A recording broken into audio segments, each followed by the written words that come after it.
네, 여러분 할렐루야 하면 아멘으로 한번 인사하겠습니다. 할렐루야. 우리 한 번 더요. 할렐루야. 우리 옆 사람 마주보고 한번 이렇게 따라서 한번 인사해 볼까요? 아름다움이 죄라면 당신은 무기징역감입니다. 여러분 혹시 선물을 좋아하시나요? 선물을 받는 걸 싫어하는 사람은 아무도 없겠죠. 혹시 여러분 중에 선물 주는 것을 사명처럼 여기는 분들이 계시다면 끝나고 저를 꼭 만나고 가시기를 부탁드리겠습니다. 여러분, 제 인생에 기억에 남는 선물이 하나 있었습니다. 때는 제가 이제 신학대학원을 막 졸업할 때쯤이었는데요. 그때 참 많은 고민을 가지고 있었습니다. 어떤 목회를 해야 되는 건가?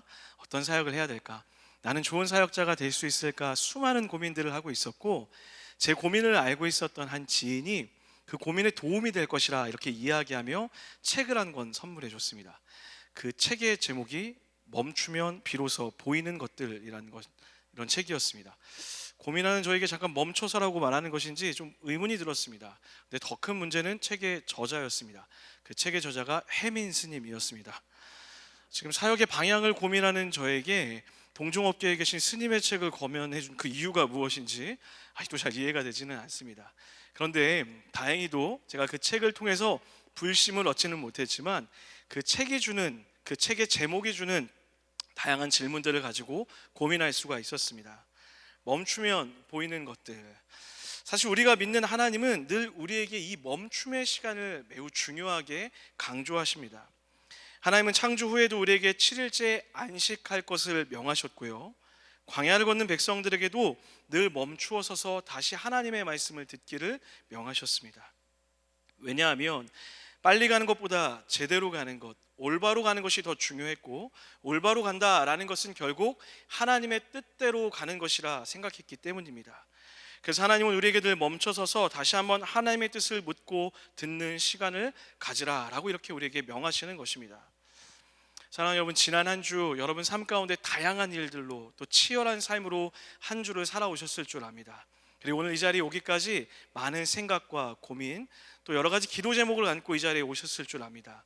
지금 이 시간만큼은 잠시 여러분의 생각과 고민과 일상을 다 내려두고 멈추어 서서 그 하나님의 은혜를 바라보는 귀한 시간 되기를 주의 이름으로 간절히 축원합니다. 하나님께서 여러분에게 말씀하실 것이고, 그 말씀하신 것을 통하여서 다시 한번 은혜의 걸음을 걷게 하는 축복의 시간 되기를 주의 이름으로 간절히 축원합니다. 여러분, 우리는 지난 3주의 시간 동안 이 누가복음 1장의 내용을 계속해서 살펴보고 있습니다.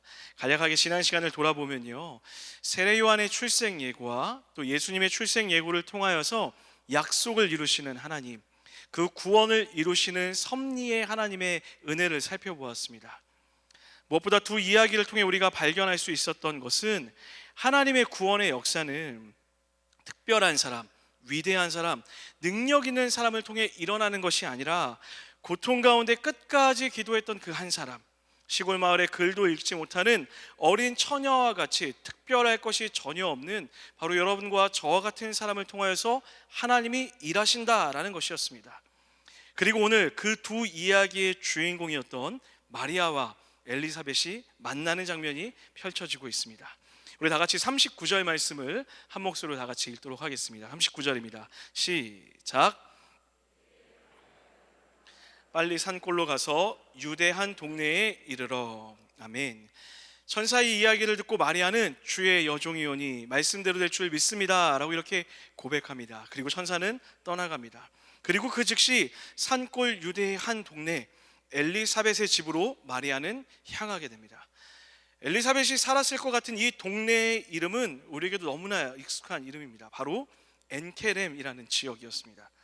포도원의 샘이라 불리는 이곳이 사가랴와 엘리사벳이 살았던 지역이었고, 실제로 담임 목사님께서 이 지명을 따오셔서 우리 수양관의 이름을 엔케렘이라고 이렇게 짓기도 한 것입니다.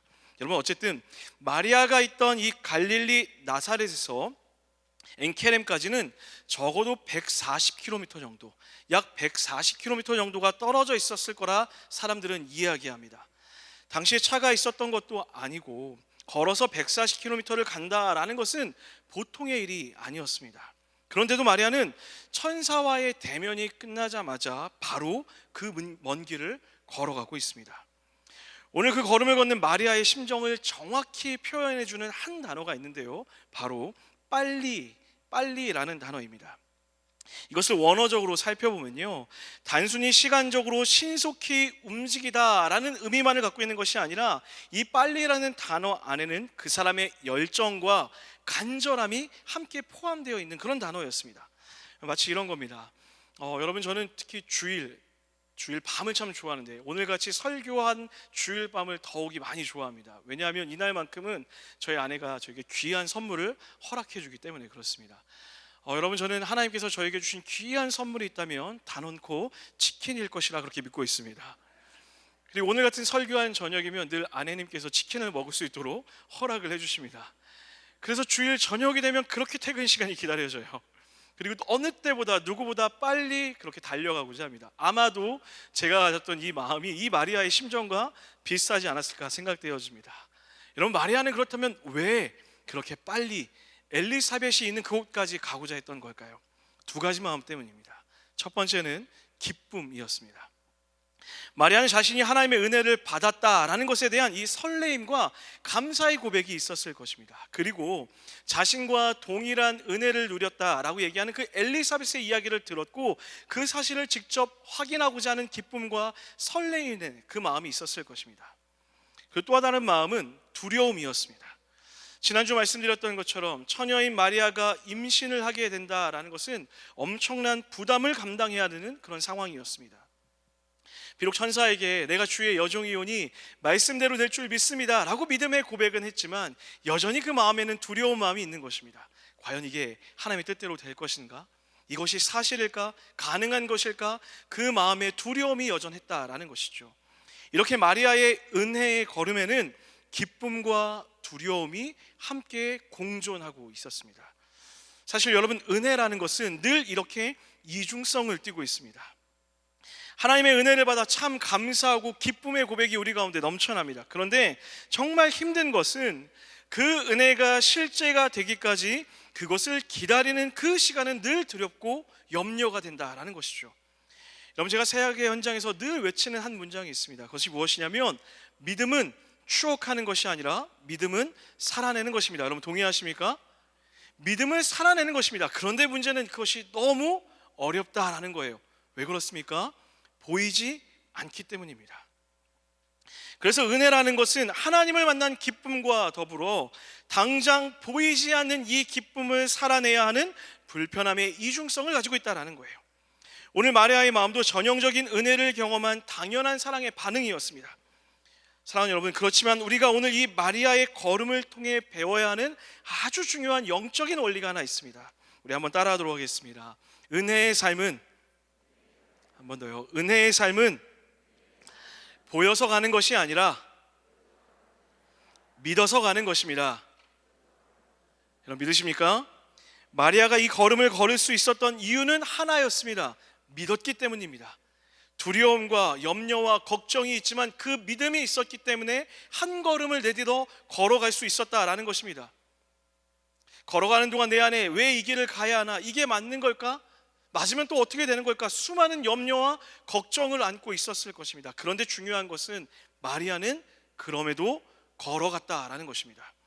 머물러 고민하고 생각하고 그 자리에 있는 것이 아니라 그 믿음의 한 걸음을 힘겹게 내딛고 있다라는 거예요. 여러분, 사실 우리의 진짜 문제는 은혜가 없는 게 아닙니다. 은혜를 받았음에도 그 불편함을 미리 예측하고 멈춰서는 것이 진짜 문제입니다. 해보지도 않고 먼저 두려워하고 경험하기 전에 포기해버리는 것입니다. 하나님이 저에게 은혜를 주셔서 감사합니다. 그런데 하나님, 이게 가능하겠습니까? 하나님, 저에게 은혜를 주셔서 사랑할 수 있는 마음을 주셔서 감사합니다. 그런데 하나님, 제가 사랑하면 저 사람이 진짜 변할 수 있습니까? 그렇게 내 생각과 기준에 사로잡혀 걸어보려 하지도 않고 주저앉아 미리 결론을 내어버리는 것입니다. 그 결과 우리는 늘 은혜의 제자리 걸음을 하는 것입니다. 사랑하는 여러분, 기억하십시오. 성경의 모든 축복의 역사들은 보여서 걸어간 사람들이 아니라 믿어서 걸어간 사람들에게 주어졌습니다. 할렐루야. 친척 아비집을 떠나라 했던 하나님의 명령을 믿고 걸어갔던 아브라함은 믿음의 조상이 되었습니다.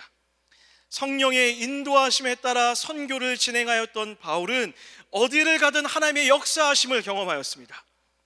풍랑 가운데 무리를 걸어오시던 예수님을 보고 주님, 주님이시거든 나를 무리를 걷게 해주십시오, 그렇게 당돌한 고백을 하고 믿음으로 배 밖으로 나왔던 베드로에게 하나님은 무리를 걷는 놀라운 경험을 선물하셨습니다.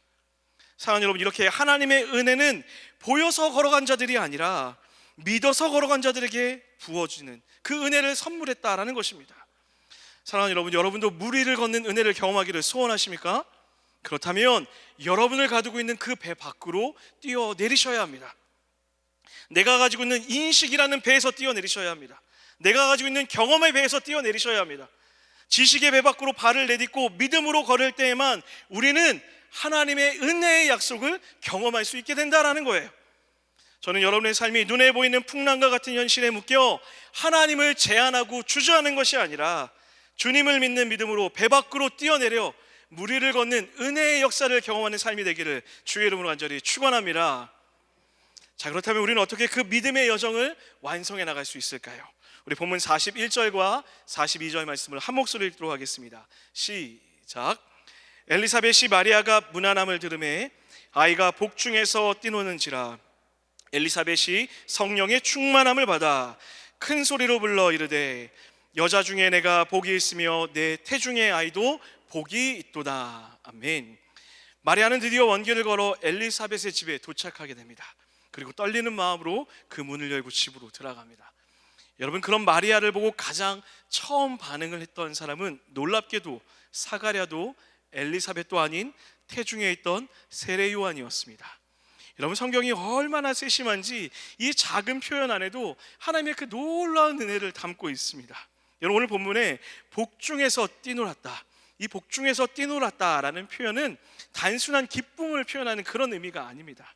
아이가 움직이는 태도는 그 이상의 의미를 담고 있는데 그것은 바로 하나님을 마주했을 때 느끼는 기쁨, 하나님을 마주했을 때 느끼는 기쁨이라는 것입니다.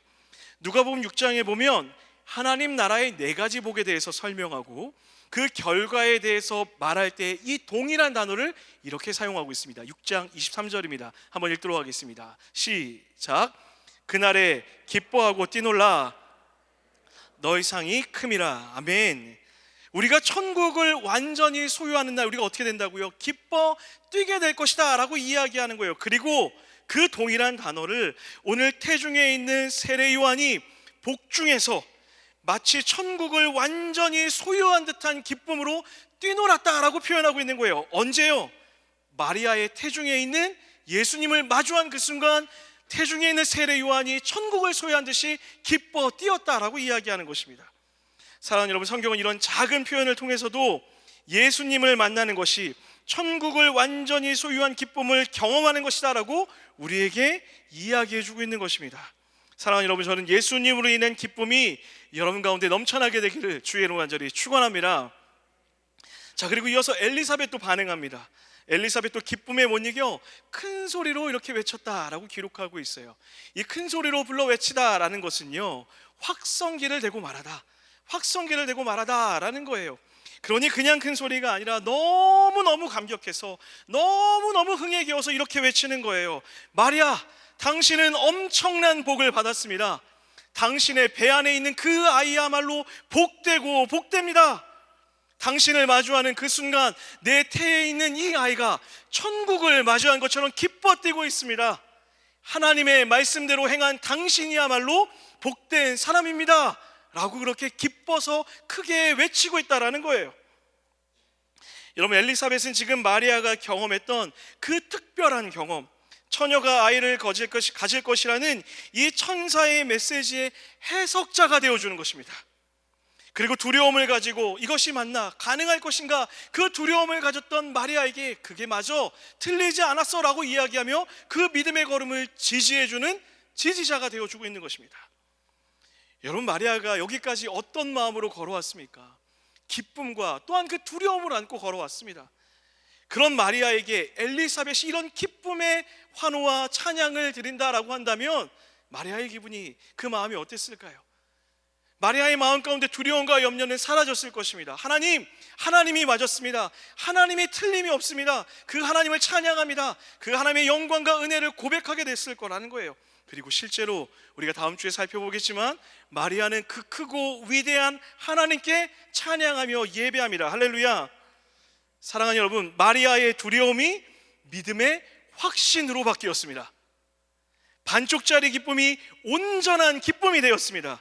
누구를 통해서요? 바로 엘리사벳과 태중에 있던 세례 요한을 만나는 이 시간을 통하여서 그 기쁨이 온전해졌다라는 거예요. 사랑하는 여러분, 저는 오늘 예배하는 우리 모두가 엘리사벳과 같이 축복의 통로로 쓰임받는 은혜가 있게 되기를 주의로 간절히 축원합니다. 믿음을 해석하고 격려하고 지지하는 믿음의 통로된 삶을 살아가는 여러분 되시기를 주의 이름으로 간절히 축원합니다. 여러분, 우리가 잊고 사는 게 있습니다. 하나님은 여러분과 저를 복의 통로로 부르셨습니다. 여러분 믿으십니까? 제가 이렇게 이야기하면 어떤 분은 이런 말을 해요. 아니 목사님, 제가 어떻게 감히 복의 통로가 될 수 있습니까? 저는 가진 게 없습니다. 저는 능력도 없습니다. 저는 힘도 없어요. 목사님, 저는 그만한 믿음도 없어요. 그런데 제가 어찌 복음의 통로, 믿음의 통로가 될 수 있습니까? 오늘 엘리사벳이 마리아에게 믿음을 해석해주고 지지해줄 수 있었던 그 복의 통로가 될 수 있었던 이유는요, 엘리사벳의 자격과 능력에 있지 않았습니다. 오늘 말씀은 그 비결을 이렇게 이야기하고 있어요. 우리 41절 다 같이 한번 큰 목소리로 읽습니다. 시작. 성령의 충만함을 받아. 할렐루야. 오늘 엘리사벳이 마리아에게 믿음을 해석해주고 지지해줄 수 있었던 통로가 될 수 있었던 이유는 그의 자격에 있었던 것이 아니라 성령의 충만함으로 가능했다라는 거예요. 사랑하는 여러분, 성령 충만하십시오. 사랑하는 여러분, 성령 충만하십시오. 그 성령 충만함이 여러분을 복의 통로가 되게 하실 줄 믿습니다. 사랑하는 여러분, 이 성령 충만함이라는 것 도대체 무엇일까요? 우리는 이 성령의 충만함을 특별한 은사가 발현되어지고 특별한 역사가 일어나는 것, 이것이 성령의 충만이다 이렇게 생각하기도 합니다. 예를 들면 방언과 같은 그런 결과들이 일어나는 것이 성령 충만이다 생각하는 거죠. 여러분, 저도 중학교 시절에 이 방언이 너무너무 받고 싶었습니다. 정말 열심히 기도했어요. 근데 여러분, 참 하나님이 얄밉게도 함께 기도하던 친구들 중에 저만 빼고 다 방언을 받았어요. 너무 민망한 거예요. 그 당시 제가 부회장이었는데 부회장이 뭔가 믿음이 없는 것 같고 문제가 있는 것처럼 저만 그렇게 보이는 거예요. 그래서 그러면 안 되는데 마치 제가 성령 충만한 것처럼 막 방언하는 척을 했어요. 막 오뎅 랄랄랄랄라 막. 정말 철없이 그렇게 기도했던 것 같습니다. 물론 여러분, 성령의 충만함으로 인해 우리에게 특별한 역사가 일어날 수 있음을 저는 믿습니다. 하지만 성경에서 이야기하는 그 성령 충만함은 이런 모든 의미를 훨씬 더 뛰어넘습니다. 여러분, 우리는 성령의 역사가 어떤 형태로 일어나는 것에만 집중을 하는데 성령 충만을 통해 이루시길 원하는 그 하나님의 목적이 무엇인지 우리를 봐야 돼요. 여러분, 성령 충만의 목적이 무엇입니까? 하나님의 은혜의 지배 아래 살게 하는 것입니다. 여러분 믿으십니까? 그래서 이 땅에서 하나님의 뜻을 이해하고 해석할 수 있게 되는 거예요. 하나님의 일에 동참하게 하는 것, 이것이 성령 충만의 진짜 목적이라는 거예요. 마치 오늘 엘리사벳이 그 성령 충만을 통하여서 하나님의 뜻을 해석해내었고, 거기서 끝나는 것이 아니라 믿음의 두려움을 가지고 있던 마리아를 지지해주고 격려해줌으로 영혼의 기쁨을 누리게 해줬던 것처럼 성령의 충만함은 우리로 하여금 하나님이 주시는 온전한 기쁨을 누리게 해준다라는 것입니다. 그래서 여러분, 성경은 이 성령 충만의 또 다른 목적을 이렇게 이야기합니다. 우리 한번 따라할까요? 그리스도의 몸을 세우는 것.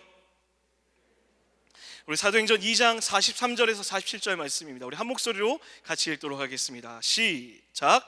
사람마다 두려워하는데 사도들로 말미암아 기사와 표적이 많이 나타나니 믿는 사람이 다 함께 있어 모든 물건을 서로 통용하고 또 재산과 소유를 팔아 각 사람의 필요를 따라 나누어 주며 날마다 마음을 같이하여 성전에 모이기를 힘쓰고 집에서 떡을 떼며 기쁨과 순전한 마음으로 음식을 먹고 하나님을 찬미하며 또 온 백성에게 칭송을 받으니 주께서 구원받는 사람을 날마다 더하게 하시니라. 할렐루야.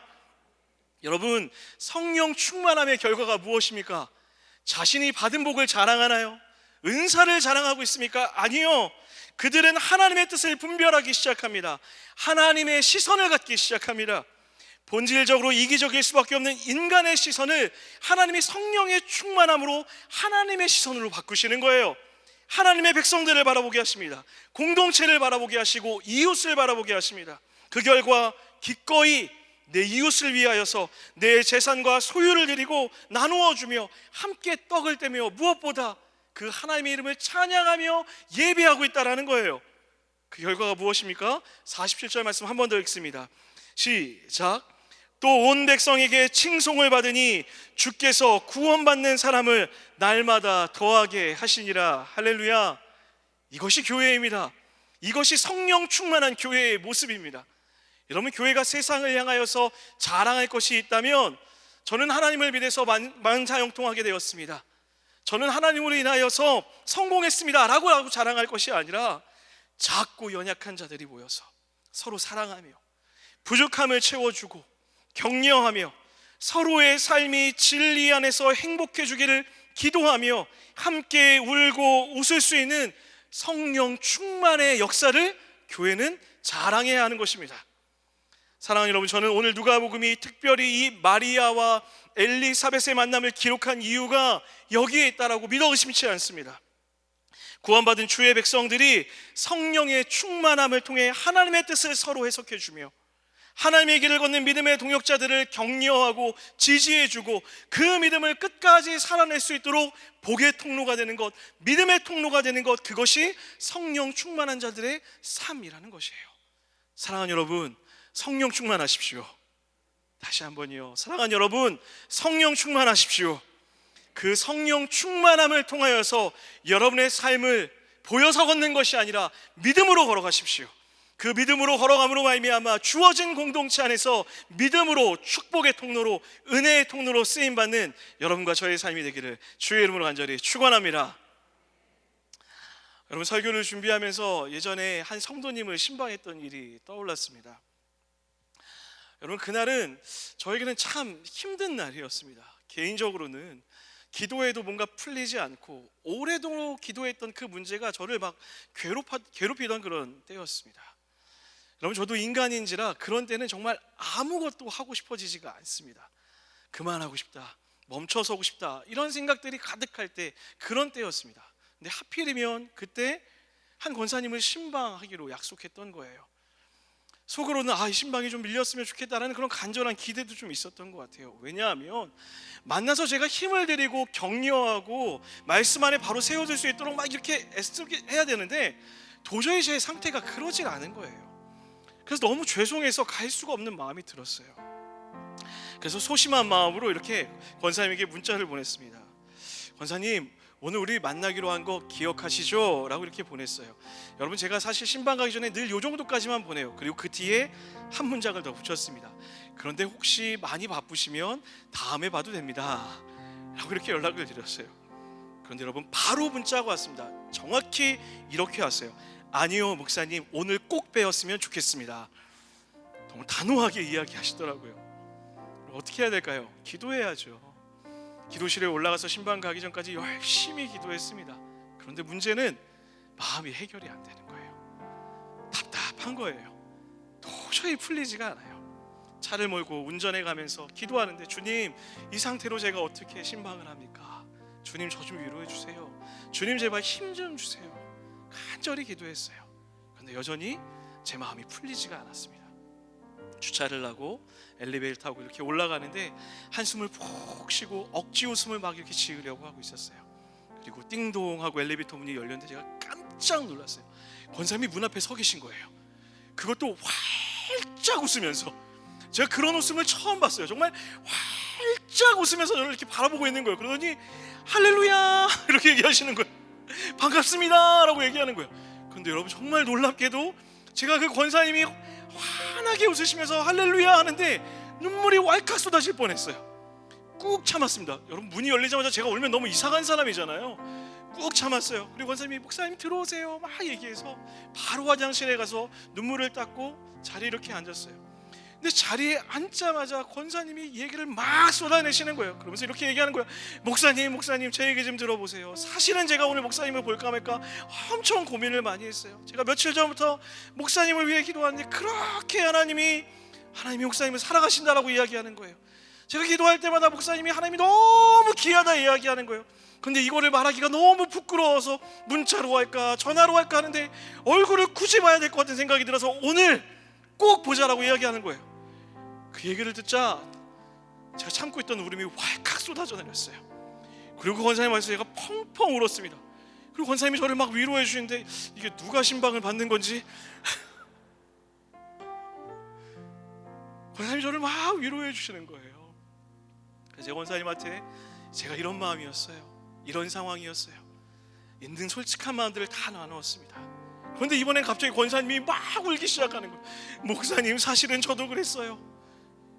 제가 가지고 있던 문제와 동일한 문제를 가지고 씨름하고 계셨던 거예요. 여러분 그날 그 자리에 성령의 임재가 있었습니다. 믿으십니까? 하나님이 우리를 만지셨고 우리를 하나 되게 하셨고 하나님을 경험하게 하셨습니다. 그리고 그날 차에 돌아왔는데 제가 이렇게 고백했어요.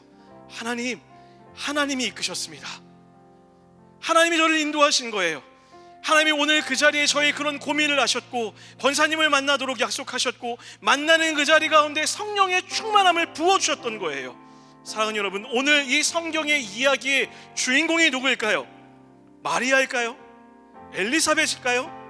아니면 태 속에서 뛰어놀았던 세례 요한일까요? 아니요, 오늘 이 성경의 이야기의 주인공은 하나님이십니다. 믿으십니까? 그 구원의 역사를 이루시는 하나님, 섭리의 하나님께서 마리아를 여기까지 인도하셨으며 엘리사벳을 예비하셨으며 둘이 만나는 그 순간 성령의 임재를 부어주셨고 그 가운데 구원의 역사의 주인공인 두 사람 가운데 기쁨의 은혜를 넘치게 하셨다는 거예요. 누가요? 하나님께서요. 사랑하는 여러분, 우리가 왜 믿음으로 걸어야 합니까? 그 하나님이 우리를 인도하시기 때문입니다. 보여서 걸을 필요가 없어요. 믿어서 걷는 것입니다. 왜 그렇습니까? 하나님이 인도하실 것이기 때문입니다. 제가 너무 사랑하는 C.S. 루이스라는 작가는 이런 얘기를 했습니다. 기독교는 갈망을 없애고 금욕의 생활에 들어가는 공동체가 아닙니다. 기독교는 오히려 진정으로 욕구할 만한 것을 갈망하는 것, 이것이 기독교 신앙입니다. 사랑하는 여러분, 우리는 무엇을 갈망해야 됩니까? 성령 충만함을 갈망하시는 여러분과 제가 되기를 주의 이름으로 간절히 축원합니다. 성령이 충만할 때 우리는 보여서 가는 자들이 아니라 믿어서 걸어갈 수 있게 될 것입니다. 그리고 믿어서 걸어가고 끝나는 것이 아니라 함께 걸어왔던 믿음의 공동체에게 축복의 통로로, 은혜의 통로로 쓰임받는 귀한 역사가 여러분과 저의 삶 가운데 일어나게 될 줄 믿습니다. 이번 한 주도 그렇게 은혜 가운데 걸어가는 여러분과 제가 되기를 주의 이름으로 간절히 축원합니다. 할렐루야. 그 마음 담아 함께 찬양하며 기도하며 나아가겠습니다.